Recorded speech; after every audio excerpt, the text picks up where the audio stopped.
Kata-kata yang indah. Dikisahkan seorang pria yang bekerja di dunia jurnalistik. Dirinya menikahi seorang gadis muda dan cantik yang taat beragama lagi hafal Al-Quran. Dari pernikahannya itu, mereka dikaruniai seorang anak laki-laki dan 2 anak perempuan.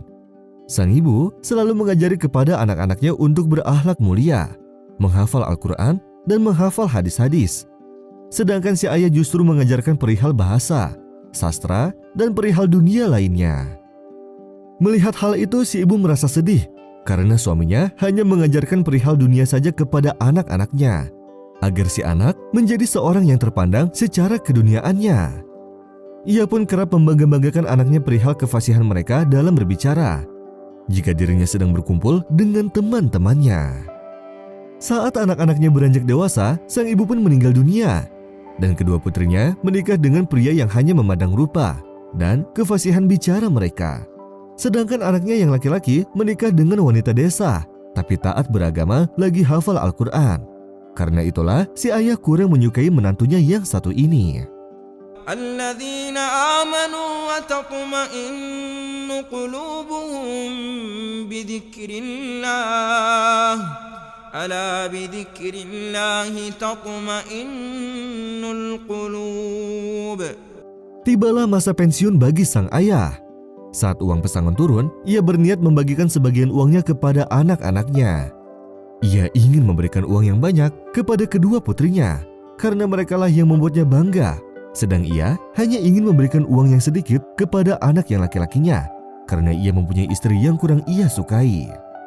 Saat dia pergi ke tempat putrinya yang pertama, yang mana rumahnya sangat jauh dari rumahnya, dirinya pun kelaparan, dan ia sangat ingin untuk disuguhkan makanan oleh putri pertamanya ini. Sesampainya di rumah putri pertamanya, ia disambut dengan sangat hangat.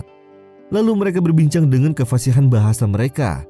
Akan tetapi, si ayah sangat lapar, namun putrinya tidak menyuguhkan makanan sedikit pun kepadanya, walaupun hanya sekedar air putih saja. Karena kesal, akhirnya ia pun pergi membawa lagi uang pesangonnya. Kemudian ia pergi menuju ke rumah putri keduanya, dan hal yang sama pun terjadi. Bahkan naasnya, si putri memberitahu bahwa ia telah menyiapkan makanan yang sangat lezat. Tetapi saat si ayah datang ke meja makan, ia tidak mendapati apa-apa, karena makanan lezat yang dikatakan oleh putrinya tersebut hanyalah sebuah kiasan atau majas saja. Karena kesal, sang ayah pun pergi lagi membawa uang pesangonnya tersebut.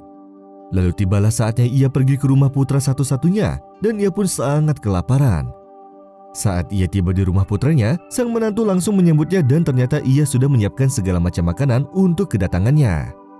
Sejak hari itu, ia mulai tersenyum kepada menantunya itu, serta mendengar bacaan Al-Qurannya. Dan ia menyadari bahwa pendidikan akhlak dan agama itu jauh lebih penting dan utama daripada sastra-sastra dan segala omong kosong itu. Ia pun akhirnya bertobat, karena semasa ia hidup, ia sangat jarang untuk membaca Al-Quran, sholat berjamaah di masjid, dan lain sebagainya. Dan ia pun sangat menyesal karena ia sangat jauh dari perintah Allah Subhanahu wa Ta'ala dan Rasulnya. Alhamdulillahilladzi anzala ala abdihil kitaba wa lam yaj'al lahu 'iwaja.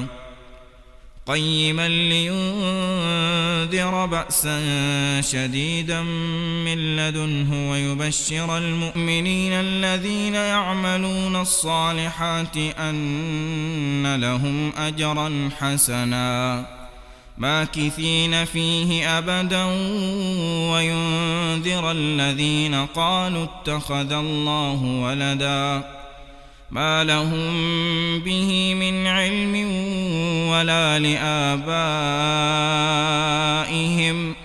كبرت كلمة تخرج من أفواههم إن يقولون إلا كذبا